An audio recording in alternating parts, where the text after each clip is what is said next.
Assalamu alaikum. Буга чейин бул курсубуз фронтенд тармагы боюнча жана ал вебсайт жасоого үйрөтөт экенин айтып келе жатабыз. Эми ошол вебсайттар кантип иштейт экени жөнүндө дагы бир аз сөз кылалы. Жана андагы браузердин ролу жана браузер кандай файлдарды кабыл алып, ошол файлдар аркылуу бизге вебсайттарды иштетип чыгарып берет.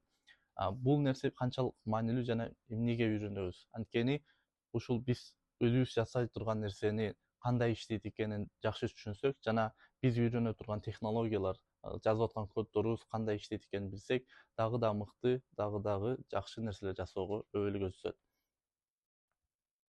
Өткөн сабактардын биринде интернет жөнүндө сөз кылып, кандай иштейт экени жөнүндө дагы бир аз маалымат алганбыз. Ал клиент компьютер же биз колдонуп аткан компьютерлерди сервер компьютер менен байланыштырган ызымдар экенин дагы белгилегенбиз. Серверлердин арасында атайын DNS сервер деген өзгөчө серверлер бар. Ал болсо бул сары китепте болгон ролду аткарат жана өзүнө IP адрестерди камтыйт. Качан биз ушул IP адрести билгенде, ошол IP адрес аркылуу түздөн түз серверге байланышып, ал жактан каалаган вебсайтыбызга кире алабыз. Жана биз байланышканда сервер бизге керектүү болгон бардык файлдарды, маалыматтарды кайра кайтарат. Ошол кайтарылган файлдар аркылуу биз каалаган вебсайтыбызды браузерден көрө алабыз. Эми ошол келген маалыматтардын же файлдардын арасында 3 түрлүү файл келет. Алар HTML, CSS жана JavaScript. Буга чейин деле бул файлдар жөнүндө же технологиялар жөнүндө кулагыңызга чалынып калышы мүмкүн, анткени бул файлдар вебсайт үчүн аябай маанилүү жана ушулар аркылуу иштейт. Эми эмнеге мынча көп түрдүү файлдар? Жөн эле бир вебсайт деген файл болсо болбойбу деген бир ойлор да келиши мүмкүн. Чынында бул файлдардын же технологиялардын ар биринин өзүнүн иши бар. Мисалы, HTML файл бул вебсайттын контентине жооп берет. Эгер вебсайт үй боло турган болсо, анын ар бир кирпичи бул HTML болот. Ошол сыяктуу эле башка дагы материалдар, ушу үйдү кармап турган, курап чыккан материалдар бул HTML деп элестетсек болот. Ошол сыяктуу эле вебсайттагы контенттер, мисалы үчүн тексттер, сүрөттөр, ссылкалар же кнопкалар, мунун бардыгы ушул HTML файлда. Ал эми кийинки түрдөгү файл бул CSS. CSS бул ошол үйдүн кандай көрүнүшүн, ошол кооздогонун, эшиктердин мисалы үчүн анын фигурасы же башка бир дубалдын обойлору окшогон кооздукту көрсөтөт. Ошол сыяктуу эле бул вебсайттагы көрүнүшүн түзөт, аны кантип көрсөтөт, мисалы үчүн кнопка каерде болуш керек, же сүрөт кайсыл бетинде болуш керек, ссылканын өңү кандай болуш керек, шрифттердин чоң кичинекей болуусуна жана башка бир түп артында фондун цвети кандай болот, ушуларга бүт ушул CSS жооп берет. Акыркы файлыбыз бул JavaScript код. JavaScript код вебсайтка кыймыл аракет кошууга, аны бир интерактивдүү кылууга жардам берет. Мисалы, үй куруп аткан болсок, андагы лампочканы өчүрүп күйгүзүп алууга же бир плита койсок анын үстүнө бир тамак аш бышырып жеп алууга, ошого окшогон нерсени кошкондой эле JavaScript дагы вебсайтка ошол окшогон кыймыл аракетти киргизет. Мисалы, ал жактан биз бир пост чыгарууга же имейл жөнөтүүгө же дагы бир сүрөттү бассак, башка бир иштерди кылууга, ошого окшогон бир жумуштарды аткарууга ушул JavaScript жардам берет. Google'ду дагы бир жолу мисалга келтире турган болсок, качан биз ушул 3 түрдүү файлдарды Google'дун серверинен өзүбүзгө алганда, буларды окуу боюнча специалист болгон бул браузерди, айтканда өзү дагы программа, окутуп аларды колдоно алабыз.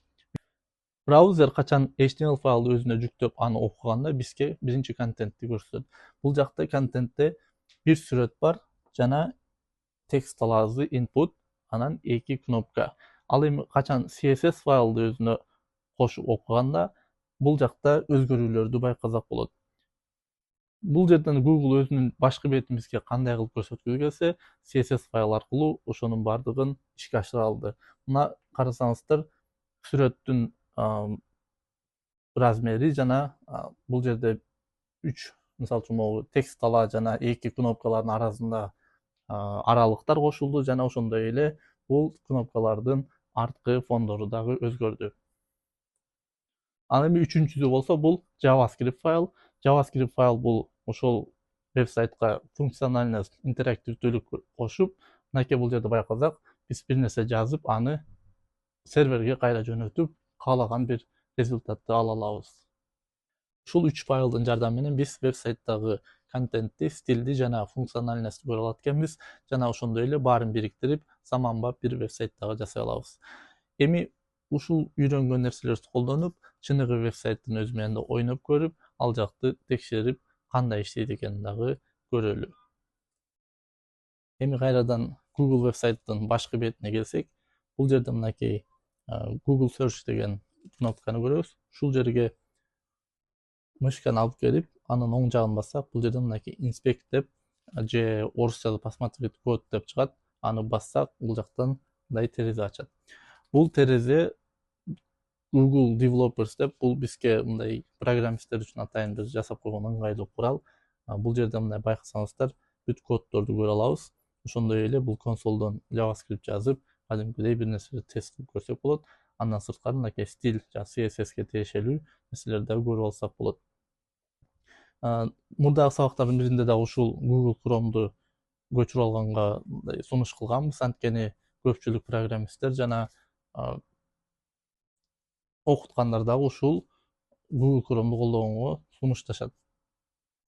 Бизге окшогон мындай веб девелопер же ушул фронт-энд девелоперлерге аябай ыңгайлуу болуп жасалган. Эми мынакей бул жерден карасак, качан мен бул ушул код бөлүгүнө алып келгенимде, ал кайсыл нерсе экенин бул жактан мынакей мынтип белгилеп көрсөтүп атат.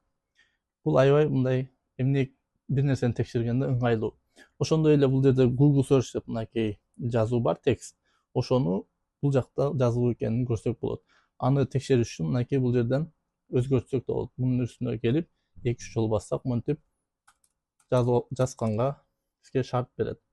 Мынакей мунун ордуна мен бектен деп жазып туруп бассам, кадимкидей бул жактан бектен Search деп өзгөрүп калды.